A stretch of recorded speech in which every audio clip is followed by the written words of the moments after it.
हाँ जी, very good morning dear students.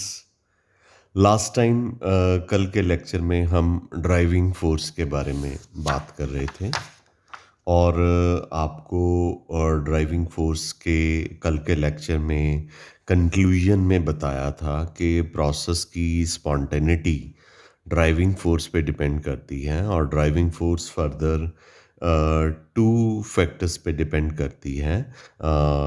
Tendency to acquire the state of minimum energy by the system and tendency of system to attain maximum randomness। और इन दोनों factor को मिला के एक force create होती है जो प्रोसेस की स्पॉन्टेनिटी को डिसाइड करती है, जिस फोर्स को ड्राइविंग फोर्स कहा जाता है। अगर ये इस ड्राइविंग फोर्स को कैपिटल टी से रिप्रेजेंट करते हैं, अगर ये ड्राइविंग फोर्स पॉजिटिव आती है तो उस केस में जो प्रोसेस है वो डेफिनेटली स्पॉन्टेनियस होगा। और या फॉरवर्ड डायरेक्शन में ड्राइविंग फोर्स आती है तो प्रोसेस स्पॉन्टेनियस होगा एंड वाइस वर्सा, जैसे कि मैं आपको दिखाता हूँ आज के लेक्चर में। तो मेरे पास टाइप 1 के रिएक्शन है, यहाँ पे दिखाया हुआ है कि एनर्जी फैक्टर का एरो जो है राइट साइड पे है, यानी कि एनर्जी फैक्टर प्रोसेस को फेवर कर रहा है। रैंडमनेस भी फैक्टर भी ये जो इसका एरो है राइट साइड पे इसका हेड दिखाया हुआ है, मतलब ये भी जो है क्या करता है, प्रोसेस को फेवर करता है।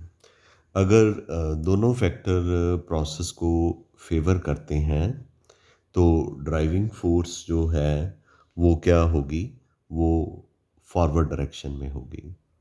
ड्राइविंग फोर्स जो है फॉरवर्ड डायरेक्शन में होगी तो प्रोसेस जो है स्पॉन्टेनियस हो जाएगा।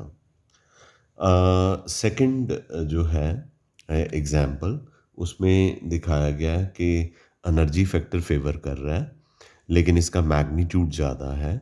रैंडमनेस फेवर नहीं कर रहा, उल्टी डायरेक्शन में एरो है, लेकिन इसका मैग्नीट्यूड एनर्जी फैक्टर से कम है रैंडमनेस का।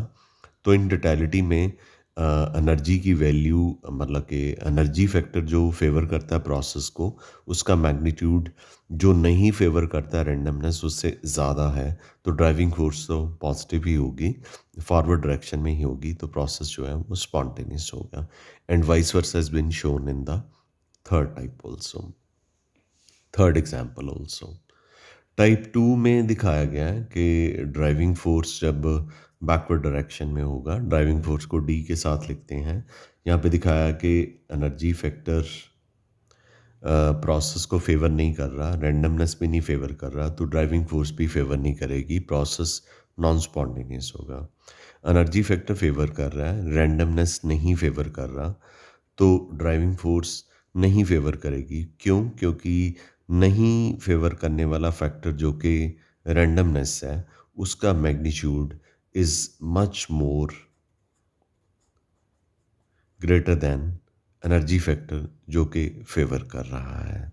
तो जो कि रैंडमनेस फैक्टर का मैग्नीट्यूड एनर्जी फैक्टर से ज़्यादा है, तो driving force as a result जो है वो बैकवर्ड डायरेक्शन में शो होगी और प्रोसेस जो है वो क्या होगा, नॉन स्पॉन्टेनियस होगा। And vice versa has been shown in the sixth example also. Now type third, जहाँ पे ड्राइविंग फोर्स ज़ीरो है, यानी कि एनर्जी फैक्टर फेवर कर रहा है, रैंडमनेस नहीं फेवर कर रहा, दोनों का मैग्नीट्यूड इक्वल है, डायरेक्शन ऑपोजिट है, तो ड्राइविंग फोर्स क्या होगी, zero. Same has been shown vice versa in the example number 8। So driving force in the type 3 is equal to 0. So the process is going to be non-spontaneous. Now you understand कि energy factor और randomness दोनों मिलके ही driving force को decide करते हैं और process की spontaneity के बारे में बताते हैं। गॉट इट बच्चा? ओके, आगे चलते हैं। आगे कुछ एग्जाम्पल हैं जो बताएंगे कि प्रोसेस स्पॉन्टेनियस होगा कि नहीं होगा। देखिए ये अमोनियम क्लोराइड सॉलिड है, पहले बता चुके हैं लेकिन अब ड्राइविंग फोर्स के पॉइंट ऑफ व्यू से बताएंगे। अमोनियम क्लोराइड सॉलिड है, इसे वाटर में डाल दिया तो इसके ऑयंस जो हैं एक्वस फॉर्म में कन्वर्ट हो गए, रैंडमनेस इंक्रीज कर गई। तो रैंडमनेस फैक्टर फेवर कर रहा है और एनर्जी फैक्टर डेल्टा एच जो है वो पॉजिटिव है, यानी कि एंडोथर्मिक रिएक्शन है। एंडोथर्मिक रिएक्शन तो प्रोसेस को फेवर नहीं करता, पर प्रोसेस फिर भी स्पॉन्टेनियस फाइंड आउट किया गया। इसका मतलब कि इस रिएक्शन में रैंडमनेस फेवर करता है और उसका मैग्नीट्यूड एनर्जी फैक्टर के कंपैरेटिवली ज़्यादा होगा। That is why the process is spontaneous. हम एक और एग्जांपल ले लेते हैं। हाइड्रोजन गैस है, ऑक्सीजन का हाफ मॉलिक्यूल गैस है, वाटर लिक्विड है। गैस से लिक्विड पे जाएंगे तो रैंडमनेस डिक्रीज करेगी। रैंडमनेस डिक्रीज करेगी तो ये प्रोसेस को फेवर तो नहीं करेगा, पर डेल्टा एच नेगेटिव है जो कि प्रोसेस को फेवर करता है। तो इसका मतलब कि एनर्जी फैक्टर का जो मैग्नीट्यूड था वो रैंडमनेस से ग्रेटर होगा, तभी जो प्रोसेस है वो क्या होगा, स्पॉन्टेनियस होगा। I am very sure this is clear to you कि रैंडमनेस और एनर्जी फैक्टर में से कोई एक अगर प्रोसेस को फेवर करता है और उसका मैग्नीट्यूड ना फेवर करने वाले फैक्टर से ज़्यादा होता है तो प्रोसेस स्पॉन्टेनियस होगा। और अगर दोनों ही फैक्टर, रैंडमनेस भी फेवर करता है और एनर्जी फैक्टर भी फेवर करता है, तो process will be highly spontaneous. I am sure this is clear to you guys. आगे हम एंट्रोपी के बारे में बात करेंगे। आज के टॉपिक में ड्राइविंग फोर्स के बारे में पढ़ते हुए हम एंट्रोपी पे चले जाते हैं कि एंट्रोपी क्या होती है और एंट्रोपी चेंज क्या होता है। देखिए, entropy is a measure of randomness और डिसऑर्डरनेस ऑफ द सिस्टम। जैसे सॉलिड को हीट करेंगे तो सॉलिड के पार्टिकल टाइटली पैक्ड होते हैं, तो पार्टिकल की रैंडमनेस जो है वो लीस्ट होती है। हीट करने से आइस को हीट करने से लिक्विड बन जाता है, वाटर बन जाता है। तो मॉलिक्यूल, वाटर मॉलिक्यूल की रैंडमनेस आइस के कंपैरेटिवली इंक्रीज कर जाती है। थोड़ा और हीट ये लिक्विड एब्जॉर्ब करता है तो गैस पार्टिकल में कन्वर्ट हो जाता है, तो रैंडमनेस मैक्सिमम हो जाती है। तो ये जो रैंडमनेस इंक्रीज कर रही है, गैसेस की रैंडमनेस लिक्विड से ज़्यादा है और लिक्विड की रैंडमनेस सॉलिड से ज़्यादा है।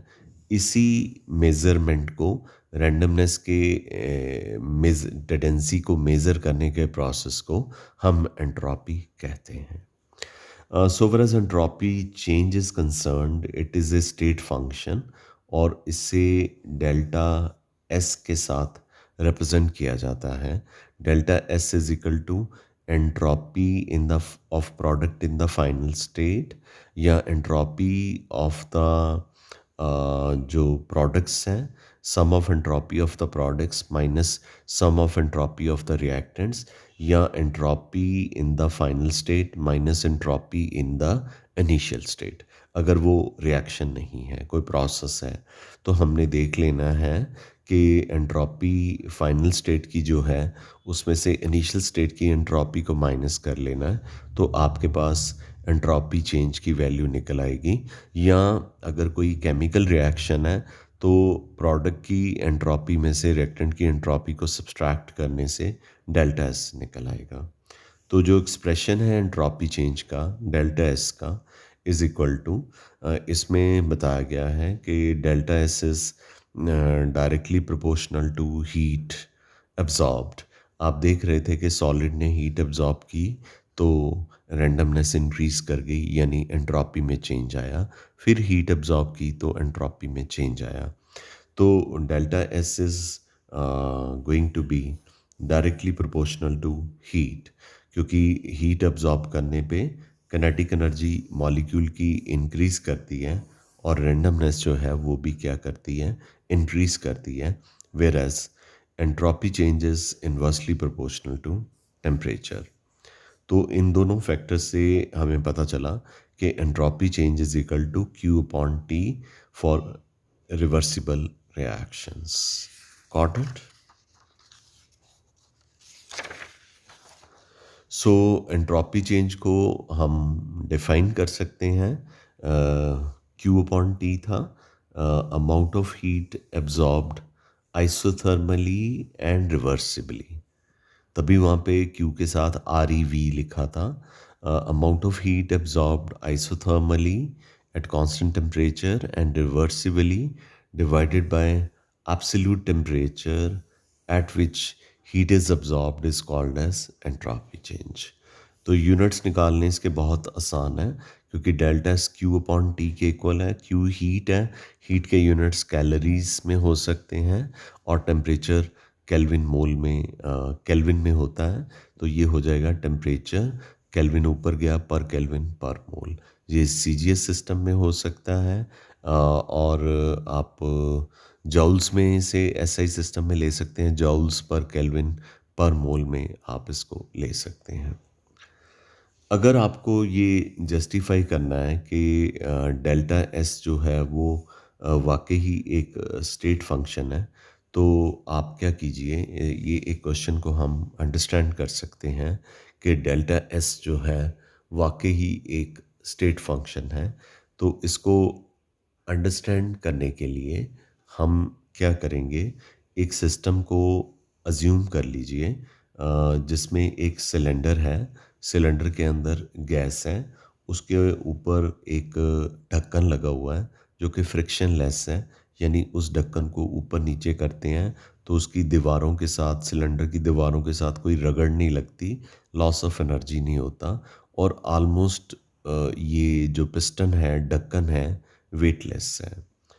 तो and is placed in contact with large heat reservoir. ये जो सिस्टम है जिसको गैस में रखा गया है, इस कंटेनर को ऐसे रेजरवायर में रखा गया है जहाँ पे बहुत सारी हीट है या सराउंडिंग में बहुत सारी हीट है। तो सपोज़ कर लीजिए कि जो सिस्टम है जिसमें गैस पड़ी है, वो हीट क्यू को आइसोथर्मली कांस्टेंट टेम्परेचर पे एब्जॉर्ब करता है और एक्सपैंड करता है वॉल्यूम, गैस एक्सपैंड करती है वॉल्यूम V1 से V2 तक, क्योंकि जो सिलेंडर है उसका जो ढक्कन है वो मैंने बताया फ्रिक्शनलेस है और वेटलेस है। तो अगर गैस जो है एक्सपैंड करेगी तो उसका वॉल्यूम V1 से चेंज होके क्या हो जाएगा, V2 हो जाएगा। जैसे कि हमने शुरू शुरू वाले टॉपिक्स में, प्रेशर वॉल्यूम वर्क डन वाले टॉपिक में इंटीग्रेशन जहाँ पे करी थी, और हमने आइडियल गैस के n मोल की आइसोथर्मल रिवर्सिबल एक्सपेंशन करी थी, वहाँ पे भी बताया गया था कि वहाँ पे ये बताया गया था कि गैस का प्रेशर ज़्यादा है और बाहर प्रेशर कम है, तो गैस एक्सपैंड कर रही है और वॉल्यूम V1 से V2 पे इंक्रीज़ हो रहा है। लेकिन हम यहाँ पे कह रहे हैं कि इस सिस्टम को एक ऐसे रेजरवायर में रखा गया है जहाँ पे हीट है, तो ये जो सिस्टम है हीट को अब्जॉर्ब कर लेता है कांस्टेंट टेम्परेचर पे, और इसका पिस्टन जो है ऊपर चला जाता है और वॉल्यूम V1 से इंक्रीज़ होके V2 पे हो जाता है। तो डेफिनेटली जब ढक्कन ऊपर जाएगा तो गैस के मॉलिक्यूल को मूव करने के लिए ज़्यादा जगह मिल जाएगी, तो एंट्रोपी में चेंज आएगा। तो ये सिस्टम है, तो सिस्टम की एंट्रोपी जो है Q अपॉन टी, यहाँ पे रिवर्सिबल लिखना ही है, ये इक्वेशन 1 हो गई। तो जितनी हीट इस सिस्टम ने अब्जॉर्ब की है, उतनी ही हीट इस रेजरवायर ने लूज़ की है। जितनी हीट सिस्टम ने यानी गैस ने एब्जॉर्ब की है, उतनी ही हीट जो है वो रेजरवायर ने, जहाँ पे हीट थी, उसने क्या करी है, लूज़ करी है। तो जो हीट लूज़ करता है उसके आगे कौन सा साइन लगाते हैं, नेगेटिव का। तो डेल्टा एस पहले system is equal to Q upon T लिया था, क्योंकि ये हीट को एब्जॉर्ब कर रहा था, प्लस क्यू अपॉन टी था। अब यहाँ पे हम डेल्टा एस सिस्टम की बजाय डेल्टा एस सराउंडिंग या डेल्टा एस रेजरवायर ले सकते हैं। आई रिपीट अगेन, यहाँ पे आप सराउंडिंग्स भी ले सकते हैं। ये सराउंडिंग्स थे तो इसने हीट लूज करी, तो ये माइनस क्यू पॉन टी हो गया। ये हमारे पास इक्वेशन नंबर 2 आ गई। आई एम श्योर कि आपको यहाँ तक क्लियर हो गया होगा। क्लियर है? तो हमारे पास दो इक्वेशन हैं। एक है delta S system is equal to plus Q upon T, दूसरी है delta S reservoir is equal to minus Q upon T. I am sure this is clear to you. Okay, अब आप इक्वेशन 1 और 2 को add करके total change in entropy निकाल लीजिए, जिसे हम डेल्टा एस वन के साथ लिख रहे हैं। This is equal to delta S of system plus delta S of surrounding भी लिख सकते हैं, रेजर्वायर भी लिख सकते हैं। तो सिस्टम ने हीट एब्जॉर्ब करी थी, तो ये डेल्टा एस किसके इक्वल था? Q reversible upon T. System की इक्वेशन 1 पीछे से देखिए, अपॉन टी प्लस इनको ऐड करना है। ये जो रिजर्वायर था उसने हीट लॉस करी थी, तो heat loss was equal to heat gain, so delta S one is going to be equal to 0। अब आप क्या कीजिए कि गैस को ना कंप्रेस कर दीजिए, उसका वॉल्यूम फिर से V2 से चेंज होके V1 पे वापस आ जाएगा। यानी जो हीट सिस्टम ने एब्जॉर्ब करी थी वो उसने सराउंडिंग को क्या कर दी? लूज कर दी। अब रिजर्वायर ने हीट एब्जॉर्ब कर ली और सिस्टम ने जो हीट थी वो क्या कर ली? लूज कर दी। जब आपने पिस्टन के ऊपर प्रेशर लगाया तो कंप्रेस किया, पिस्टन को पुश किया नीचे की तरफ और उसके इनिशियल वॉल्यूम तक ले गए, तो जो गैस थी वो अपनी हीट को रिजर्वायर को लूज कर देगी।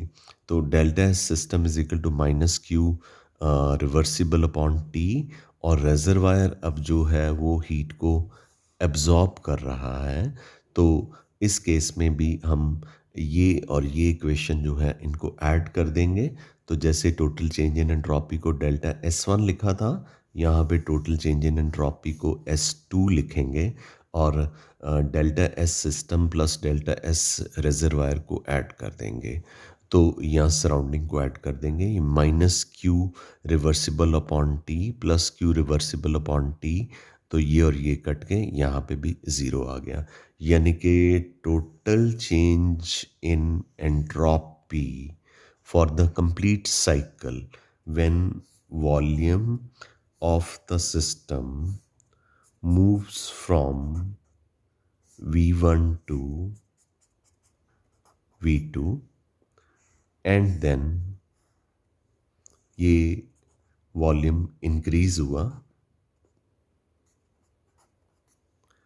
और यहाँ पे आपने ऊपर से कंप्रेस किया,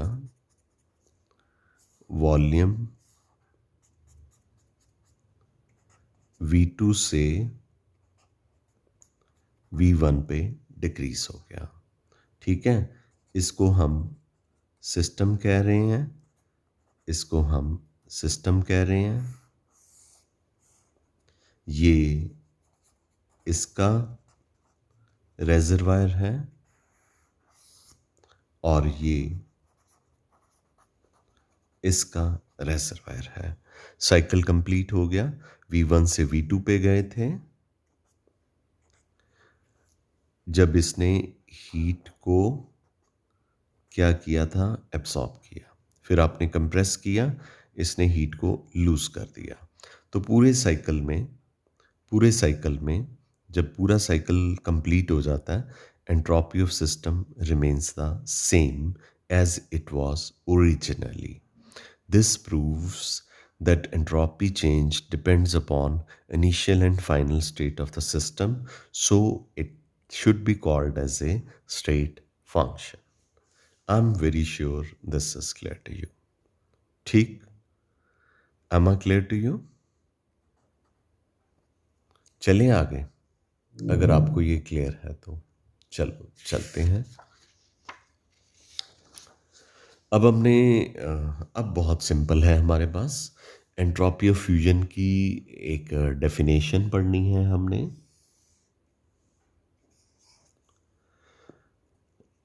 जब एक मोल सॉलिड सब्सटेंस को आप लिक्विड फॉर्म में कन्वर्ट करते हो सॉलिड सब्सटेंस के मेल्टिंग टेम्परेचर पे, तो जो चेंज इन एंट्रोपी आता है that is called as entropy of fusion.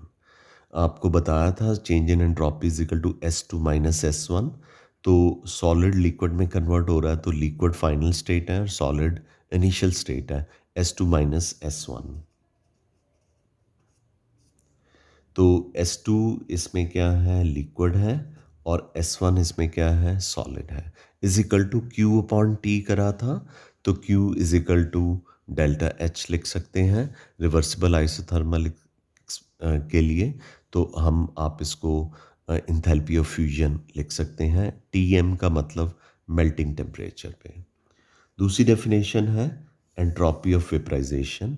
जब आप एक मोल ऑफ लिक्विड को वेपर स्टेट में कन्वर्ट करते हो उसके बॉइलिंग टेम्परेचर पे, तो एंट्रोपी ऑफ वेपराइजेशन ये S2 है, ये S1 है, is equal to S vapour minus S liquid, क्योंकि लिक्विड वेपर में कन्वर्ट हो रहा है, is equal to enthalpy of vaporisation upon boiling temperature of the liquid. I'm sure this is clear to you. Third definition है entropy of sublimation. You know very well कि जब एक mole of solid को particular temperature पे आप directly gaseous state में convert कर देते हो, तो उसको एंट्रोपी ऑफ हम सब्लिमेशन कहेंगे। Change in entropy of sublimation, vapour form जो है वो फाइनल स्टेट होगी। सॉलिड से हमने शुरू किया था क्योंकि सॉलिड को हम वेपर में कन्वर्ट कर रहे थे। तो entropy of sublimation is equal to entropy of vaporisation minus entropy of solid is equal to sublimation enthalpy upon particular temperature. Got it? Clear? अब हम इसकी कुछ एग्जाम्पल्स कर लेते हैं। एग्जाम्पल्स में मैं ये आपको बता रहा हूँ कि सिर्फ यही नहीं होता कि सॉलिड लिक्विड में हो तो तभी एंट्रोपी चेंज होती है। अगर रिएक्टेंट में गैस के मॉलिक्यूल कम हैं या लिक्विड के मॉलिक्यूल कम हैं, प्रोडक्ट में लिक्विड और गैस के मॉलिक्यूल ज़्यादा हो जाते हैं, तो भी एंट्रोपी चेंज जो है वो पॉजिटिव होता है। जैसे ये 2 sulphur dioxide is giving us 2 sulphur dioxide plus oxygen gas. ये भी गैस है, रिएक्टेंट भी गैस है, प्रोडक्ट भी गैस है, लेकिन रिएक्टेंट गैस में जो number of reactant molecule in the gas state है वो 2 है, और जो नंबर ऑफ प्रोडक्ट में गैशियस मॉलिक्यूल हैं वो 2 + 1 3 है। तो गैशियस मॉलिक्यूल का नंबर तो इम्प्रूव कर रहा है ना, इंक्रीज कर रहा है, तो एंट्रोपी चेंज जो है वो क्या होगा, पॉजिटिव। एक और एग्जांपल ले लेते हैं। और एग्जांपल में मैंने ले लिया PCl5 वाली एग्जांपल एग्जैक्टली ऐसे ही है। इसमें गैशियस फेस में रिएक्टेंट जो है वो एक ही है, और गैशियस फेस में जो प्रोडक्ट हैं वो 2 हैं, तो एंट्रोपी जो है वो पॉजिटिव होगी। अब यहाँ पे जो number of mole of reactant है वो क्या है, सॉलिड है, और जो number of mole of product हैं वो गैशियस भी हैं, और साथ में एक number of mole of product जो है सॉलिड भी है। सॉलिड सॉलिड तो हो गया, पर गैशियस तो आपको मिल रहा है ना। सॉलिड रिएक्टेंट को आप सॉलिड प्रोडक्ट और गैशियस प्रोडक्ट में कन्वर्ट कर रहे हो, तो गैशियस स्टेट में आने से रैंडमनेस तो इंक्रीज करेगी ना। तो जब रैंडमनेस इंक्रीज कर रही है तो एंट्रोपी चेंज जो है वो क्या होगा, पॉजिटिव होगा। एक और एग्जांपल ले लेते हैं। यहाँ पे हाइड्रोजन गैस है जो इसका एक मॉलिक्यूल है, तो इसको हमने बॉन्ड को ब्रेक करके 2 एटॉमिक हाइड्रोजन में या नेसेंट हाइड्रोजन में ब्रेक कर दिया, तो ये आपको 2 मिल गए। तो नंबर ऑफ पार्टिकल्स तो ज़्यादा मिल गए ना। तो जब नंबर ऑफ पार्टिकल्स ज़्यादा मिलेंगे तो एंट्रोपी चेंज जो है वो क्या होगा, पॉजिटिव होगा। ठीक। यहाँ पे अब छोटे छोटे क्वेश्चंस हैं वो आप अपने आप कर सकते हैं, लेकिन फिर भी मैं ये बताना चाहूँगा। एक क्वेश्चन में ये यहाँ पे मैंने लिखा हुआ है, what happen to entropy change when temperature of crystalline solid is raise from 0 kelvin to 115 kelvin. कहता कि आपके पास एक सॉलिड है, क्रिस्टलाइन सॉलिड है, जो कि 0 केल्विन पे है। आपने उसका टेम्परेचर 115 केल्विन इंक्रीज़ कर दिया, 0 केल्विन से 115 इंक्रीज़ कर दिया, तो उसके एंट्रोपी चेंज को क्या होगा? Let me first of all tell you, जो क्रिस्टलाइन सॉलिड होते हैं 0 केल्विन टेम्परेचर पे परफेक्टली ऑर्डर्ड अरेंजमेंट में होते हैं, उनके मॉलिक्यूल टस से मस नहीं होते। आप जब उनको बाहर से हीट सप्लाई कर रहे हो, आप 0 केल्विन को 115 केल्विन पे लेके जा रहे हो, तो डेफिनेटली उसके जो क्रिस्टलाइन सॉलिड के पार्टिकल्स हैं वो रैंडम थोड़ा सा हो जाएंगे। जब वो रैंडम हो जाएंगे, रैंडमनेस जब इंक्रीज करेगी तो एंट्रोपी चेंज जो है वो क्या करेगा, इंक्रीज करेगा। I am sure this is clear to you. ऐसे मैंने और एग्जांपल दी हुई हैं कि हाइड्रोजन गैस 1 एटमॉस्फेरिक प्रेशर पे है 298 केल्विन पे, और उसको हम चेंज कर रहे हैं। Hydrogen gas 298 kelvin, temperature same है, प्रेशर जो है वो ज़्यादा कर दिया। अब जब प्रेशर कम होगा तो पार्टिकल जो हैं अ, वो ज़्यादा रैंडम स्टेट में होंगे। इसका मतलब कि इस स्टेट से इस स्टेट में, इनिशियल से फाइनल स्टेट पे जाते हुए उसने कहा कि डेल्टा एस को क्या होगा। पहले प्रेशर कम था तो ज़्यादा रैंडम स्टेट थी, अब प्रेशर ज़्यादा है तो रैंडम स्टेट डिक्रीज कर गई, मतलब एंट्रोपी चेंज जो है वो क्या हो जाएगा, नेगेटिव हो जाएगा। Entropy change will be negative. ये फर्स्ट का आंसर मैंने बता दिया। दूसरे में वाटर लिक्विड है 298 केल्विन पे 1 एटमॉस्फेयर पे, टेम्परेचर इंक्रीज़ कर दिया, प्रेशर को कुछ नहीं किया। भाई टेम्परेचर इंक्रीज़ करोगे तो वाटर के मॉलिक्यूल की रैंडमनेस तो इंक्रीज़ करेगी, तो डेल्टा एस जो है वो क्या हो जाएगा, पॉजिटिव हो जाएगा। नंबर 3 पे अमोनियम नाइट्रेट सॉलिड है, लेकिन जो प्रोडक्ट है वो सारे गैशियस फॉर्म में हैं, तो रिएक्टेंट से प्रोडक्ट पे जाते हुए डेल्टा एस जो है वो पॉजिटिव हो जाएगा, यानी कि चेंज इन एंट्रोपी इंक्रीज करेगा। चौथा जो है वो है crystallization of copper sulphate from its saturated solution. मतलब आपके पास कॉपर सल्फेट की सोल्यूशन है, उसमें से आपने कॉपर सल्फेट के क्रिस्टल बनाने हैं। अब आप खुद सोचो, सोल्यूशन फॉर्म में कॉपर और सल्फेट के आयन तो रैंडम स्टेट में होंगे, अब आपने उसको सॉलिड स्टेट में यानी कि क्रिस्टल स्टेट में बना लिया, तो रैंडमनेस तो डिक्रीज करेगी, तो डेल्टा एस जो है वो फिर इस केस में क्या करेगा, डिक्रीज कर जाएगा। ठीक है। और last but not the least, I would like to take up, इसमें रिएक्टेंट गैशियस हैं, प्रोडक्ट भी गैशियस हैं। जो रिएक्टेंट गैशियस हैं उनका नंबर 2+1 3 है, प्रोडक्ट जो गैशियस हैं उनमें प्रोडक्ट का नंबर जो है 2 है।